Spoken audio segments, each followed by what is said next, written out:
प्यारे बच्चों, एक बार फिर मैं आपका स्वागत करता हूँ आपके ही अपने YouTube चैनल में।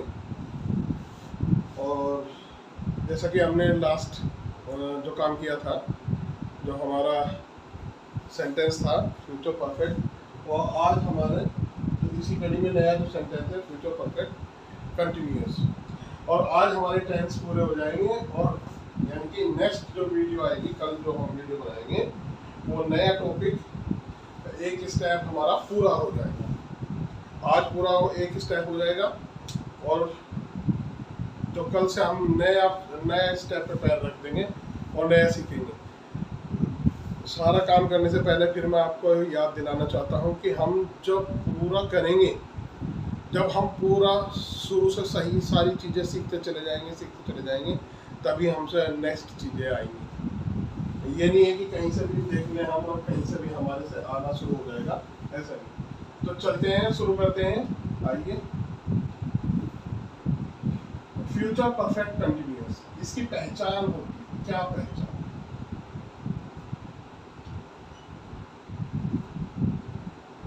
से कर रहा होगा,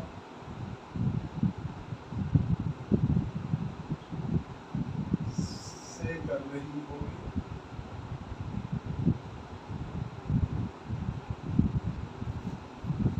से रहे होंगे, आदि शब्द इसमें आए।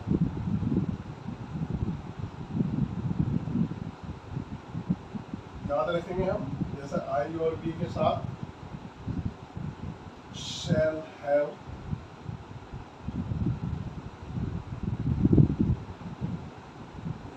been, shall have been, rest के साथ, rest यानी कि शेष, will have been,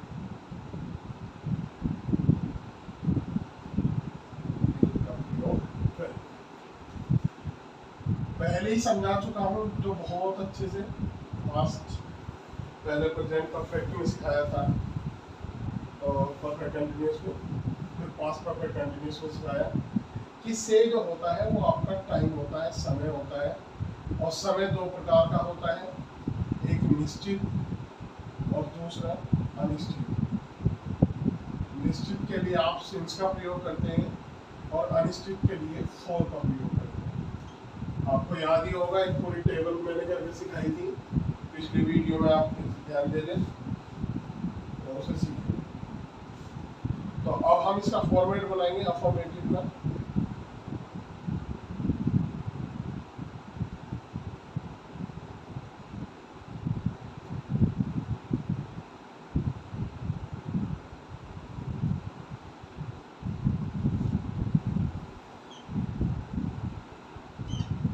देखिए, इसमें हम सबसे पहले सब्जेक्ट प्लस विल या शैल, ये हमारी हेल्पिंग वर्ब है, प्लस हैव प्लस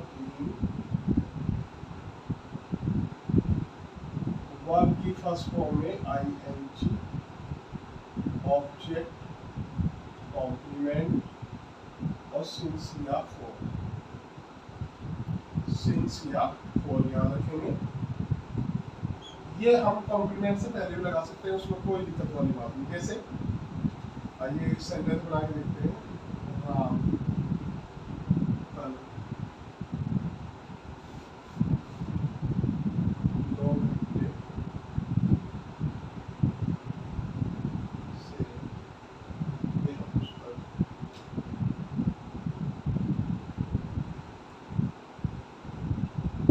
यह पुस्तक पढ़ रहा होगा। राम कल 2 घंटे से यह पुस्तक पढ़ रहा होगा, या हम इसे ऐसे कह सकते हैं, राम कल 2 घंटे तक यह पुस्तक पढ़ता रहेगा। एक ही बात। राम आपका सब्जेक्ट है, काम इसका क्या है? पढ़ना। ये वर्ब हो गई। क्या पढ़ता है? ये ऑब्जेक्ट हो गया।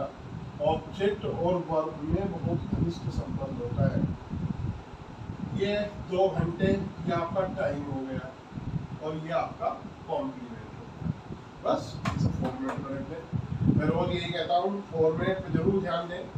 एक बार ये आ गए तो फिर कुछ देखने की जरूरत नहीं। तो सब्जेक्ट बोला राम रख दिया, नाम के साथ will आएगा, have been, Ram will have been, verb की फर्स्ट फॉर्म पढ़ने की थी तो रीडिंग,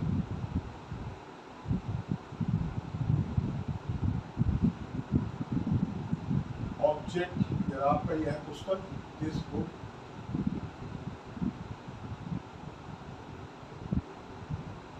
कल टुमारो,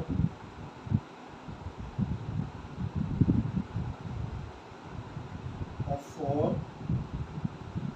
समय है हमारा 2 घंटे, तो हमें पता नहीं कौन से 2 घंटे हैं, फॉर 2 आवर्स, फॉर 2 आवर्स, इसे हार्स भी बोलते हैं, ये आवर्स होता है। चलिए नेक्स्ट देखते हैं निगेटिव। उम्मीद करता हूँ कि आपको समझ में आ गया होगा।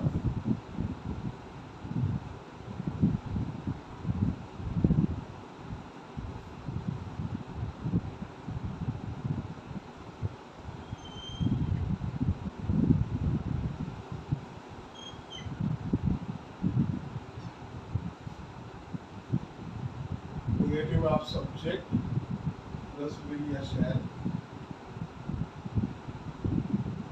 Not plus have plus been,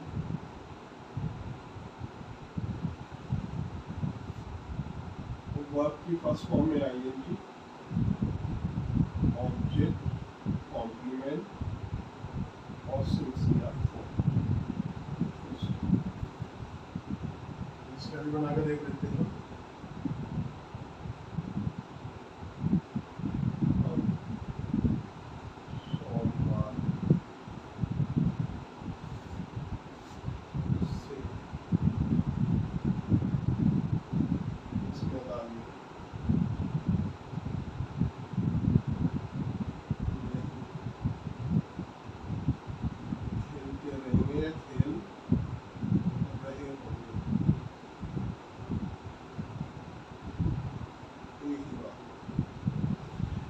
हम सोमवार से इस मैदान में नहीं खेलते रहेंगे, तो हम सब्जेक्ट, खेलना वर्ब, ये मैदान, इस मैदान में ऑब्जेक्ट, और आपका सोमवार जो होगा वो आपका टाइम।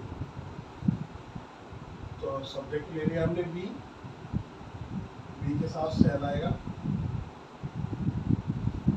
नॉट हैव बीन, याद है वर्ब की फर्स्ट फॉर्म प्लेइंग, ऑब्जेक्ट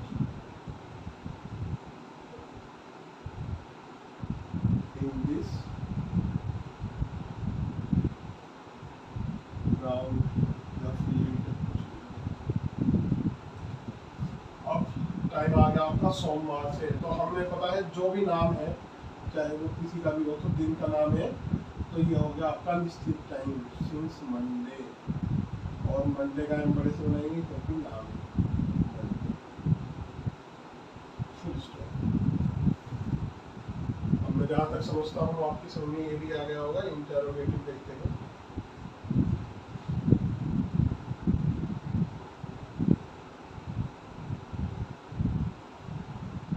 आप जानते हैं इंटरोगेटिव 2 प्रकार के होते हैं, एक वो जिसमें क्या शुरू में आए, तो जिनमें क्या शुरू में आएगा हम उनमें हेल्पिंग वर्ब शुरू में ले लेंगे, B S L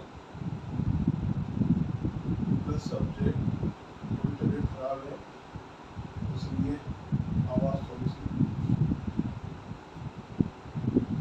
have been, verb की फर्स्ट फॉर्म में आएंगे, ऑब्जेक्ट प्लस कॉम्प्लीमेंट और क्वेश्चन मार्क, जैसे क्या, तो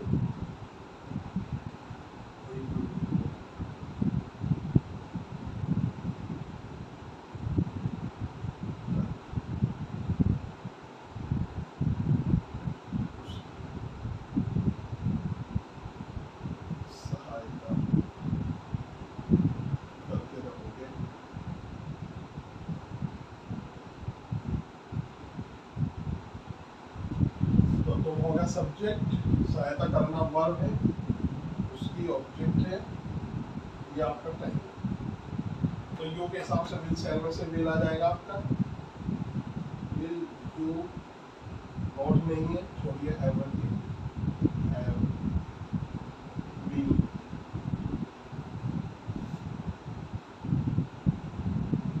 वर्ब हेल्पिंग हिम, ऑब्जेक्ट से आपका कोई कॉम्प्लीमेंट नहीं है। अब आ गया हमारा समय एक महीने से। तो एक महीने क्या क्या आपका कौन सा एक महीना है? तो फॉर 1 मंथ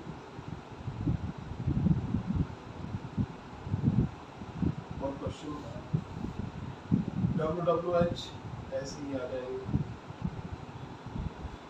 जो भी क्या करता है कैसे OWH फैमिली वैसे ही आ जाएगी। अब देखिए, उम्मीद तो मैं ये करता हूँ कि आप सब अच्छे से सीखते चल रहे होंगे। फिर भी अब कल से हम एक नया काम शुरू करेंगे, एक्टिव पैसिव। तो मैं चाहता हूँ जो भी बच्चे सीरियसली सच में पढ़ाई लिखाई से जिन्हें मतलब है, जो सच में सीखना चाहते हैं, देखिए मैं ये काम कर रहा हूँ, समय निकाल के कर रहा हूँ, उन्हीं के लिए कर रहा हूँ।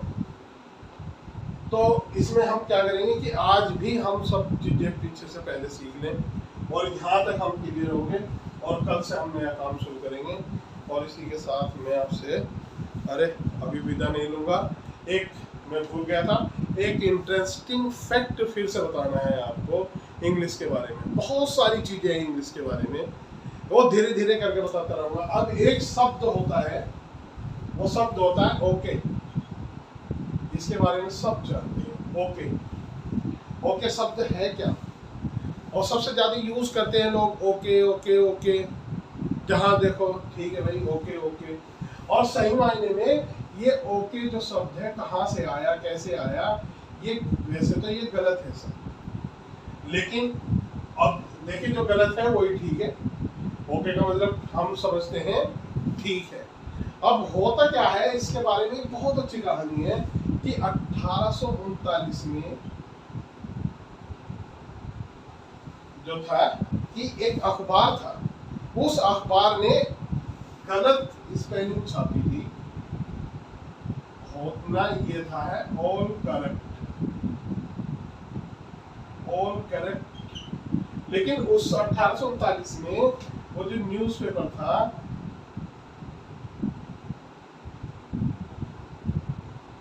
न्यूज़पेपर ने इसकी क्या कर दिया, इसे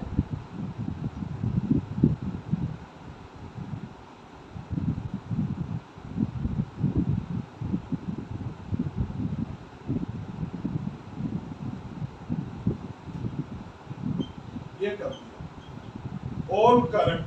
उस समय फैशन भी था गलत मिस स्पेलिंग करने का, यानी कि स्पेल करने का एक फैशन था। तो उसने ऑल करेक्ट को ऑल करेक्ट को ऑल करेक्ट KORRECT। तो यहाँ से ही ये शब्द पहली बार यूज हुआ। ओ का ओ ले लिया और करेक्ट का के ले लिया, तब ये ओके बना।